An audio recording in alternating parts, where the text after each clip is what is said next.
Yeah. and move back in. Now, Say 50 million, or say $25 million. here's what's gonna happen. I gotta watch here, guys. Here's what's gonna happen. Well, we're gonna move into the new building, and guess who's gonna be moving into the old building? Public Works. Well, public utilities first. IT people, storm, all these people have what? What do all these things have in common? Cash reserves. That and their enterprise funds. So the public utilities is sitting on a huge, notice there's no borrowing for public utilities? Pot of gold. It's big money. It's big cash reserve, and that's not a bad thing, because I can make them take cash for replacing the sewer line. That's a smart enterprise. You want your infrastructure to work, but that makes that look like, ooh, that's enterprise debt, that's cash, and that's what's making that possible. And now you have this big expanded footprint, right? So that's, and then because we need to do space, it's safer, it's secure. Listen, I'm not saying you can't make a case for that building. It's just a question of, in the scheme of things, where is that requirement? I'm in a World War II hospital. You know what I see, right? Does it work? Do the lights come on? Yes. Does the toilet flush? Yes. Give a shower, man. But I feel like, but the point is, it works. And it didn't, and it just makes the building is structurally sound and is reusable. It is, but they want to expand our footprint. I guess because you have to have, all these city managers, you gotta have extra space. But my point is, it's just a question of, would I rather spend that $45 million on accelerating flood protection in our community? My answer is yes. I don't have 6 votes to do that. Let me say one final thing in closing. My frustration is, once you budget a tax and take those taxes, or once you budget something in a budget like this, you say, I've got the money, I've got to spend it. You don't use common sense. Things change. And the city managers actually said that to me when I was at the City Hall replacement meeting at the West End. He said, well, we've got the money budgeted. It was before it was fully budgeted. But in his mind, if he gets the money in the budget, 45 million now or 47 million, he can spend it. It's not what's practical or what's smart. And it's like, well, I saved money for Christmas and it's $10 million, so I can spend it. It doesn't matter if I don't have money for rice and beans. You have to understand that the budget didn't used to always be like this. Right. I can remember when it wasn't like it is today. Right. They've aggregated things up to minimize public votes they have to take to make changes so that you can have the behind-the-scenes management. He knows basically when he has 6 votes. I forced him to vote on some things they didn't want to have to vote on just because I thrown a fit over it and said, how do you do this without a vote? And then they have to have one. It doesn't change the outcome, but they do make them go on record voting for it. But you do not have the debt plate of our city is so much better than the rock at the top. I know that's a harsh thing to say. Yes. But it is so true. I hope this is on paper. I'll say paper. Yep. But it is rock at the top. Yes. And let me record it so you can say it again. But it's true. You don't have to, and if you think that isn't, just look at if you just think those few public exposures of comments are just aberrations, No. No. they're not. I can tell you, I just received a letter from a pastor at the church over there on Old Great Neck Road. You probably know him. They're talking about the comments, the characterizations of the city manager and Ron Williams about the March of the Ocean Front, the 5%er remark. And also, I can tell you, in those texts, because I've read them, they also commented on Jessica's talk and on Brad Ben Davenport's talk. Why are appointed officials talking about the political speeches and making comments about them on city phones?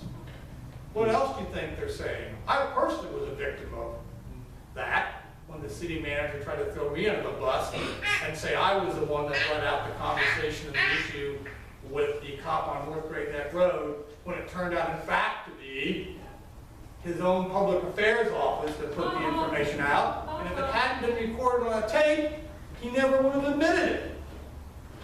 He didn't know it was being recorded by the officer who was in there. So I'm telling you, you can look at the conversations about that pier deal and all the stuff that's going on with those people, and if you don't think that isn't the lowest, they have nothing, Chicago has nothing on us. They're learning from us, John, they're learning from I us. don't know about that. But these are not isolated instances, ladies and gentlemen. There is a trend. It is a stain on how we operate. And I think it's not walking the talk. You know, I feel bad for the employees. I really do, because they deserve so much better and they're getting stuck. They are not representative of what we see in that front office. They are just not. They're frustrated too, And, John. and they do come to me, and I've heard they come to some of you, saying, hey, how about this, how about this? They know, how come there's always money for this, but there's not money for pay compression? There's always money for this, but there's not money for that. The shite briny object of the campaign contribution drives the budget. And in many parts, on the margin only. Because most of the budget really is going for everyday fixed expenses, just like in our own homes. But they should spend more time, like businesses do, trying to find ways to drive down that cost. And when is the last time we had a dividend from all this excellent leadership that we had? The only time we lowered the tax rate, and they still got a pay raise, is when houses were going like crazy, but they still got a substantial pay raise even after that adjustment. But you know what? I don't blame those leaders because they're doing what 6 people want done. So I would say the public, you're the owner of the company. If you don't like the price that you're paying, you don't like the product you're being offered, if you think the priorities aren't right, you are the people that are in charge. You are the people that decide who makes those choices. And we have a choice at the ballot. And all those people got elected just like I did. And that's why I think it's for you to judge their behavior, not me. You're the boss. I just say I make different choices than they make. And I do make different choices than they make. But you have to decide what choice do you want made on your behalf. And I understand it's frustrating that people are busy and all those kind of things, and they feed on apathy. I understand all that. But in the end, it's that. And I think I probably have spoken long enough. I'll take one question and I'll make it short. Last question? Yes. John, I know a number of years ago we had the city assessor here, and I'd like to know if the situation has changed in terms of our assessments for tax base, what was based on the land value, the building value. You reported to us that in terms of the hotels and the oceanfront, it's what they report as their income that the tax is based on, not an actual, their federal income tax report, or there's no actual document. It's what they voluntarily report as their income, and then the tax is based on that. They do an income basis. I don't remember the voluntary part, what they have to show. I'll get back to that. I don't know exactly. But I do know that at the oceanfront, there were roughly 8,000 rooms at the oceanfront about 15 years ago. That's about how many rooms there's out there today. Still about 8,000. It's in that range. Occupancy has been on average 65% 20 years ago, 65% today.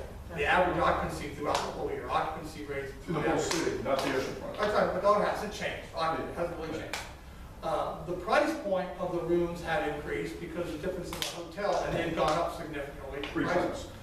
So they're up.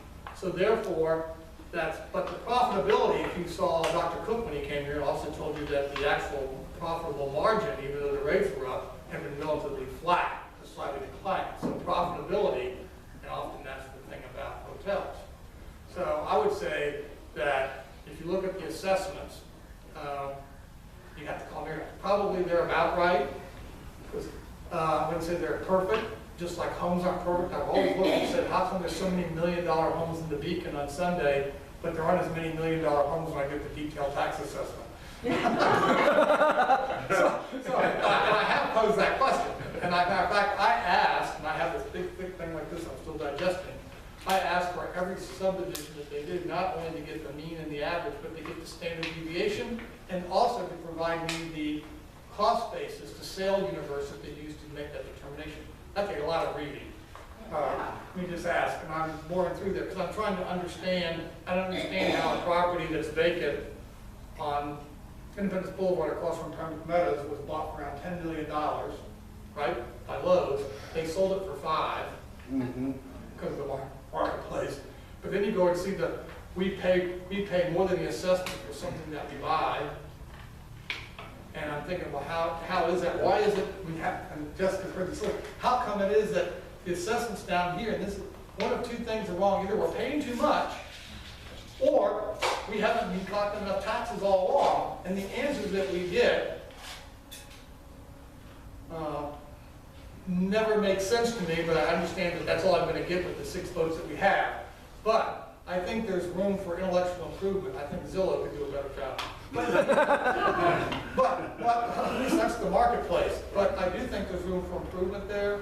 But I just think it just shows you overall, if the overall economy is relatively performing under the national average, we would not expect that the retailers are having to live off the income of the consumers who are here.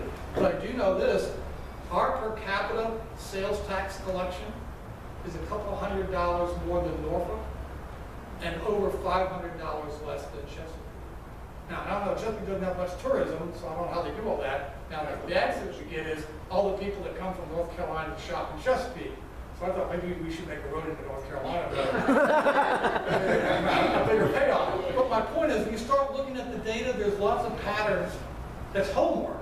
Yeah. That there are not good explanations for it. But the bottom line is, you can see it. Obviously, the expense line of the local government wants to rise faster than what the economy is producing, or you wouldn't need a tax increase, right? Right. So I'm saying is, get the city spending increase in line with the economy growth, and if they want more money, put a bond referendum out there and ask us if we want to consciously buy the product and pay the tax. Because then the consumer gets to sign the note and gets to sign up for the bill. Give me the choice. Don't make it for me. Thank you so much for having me.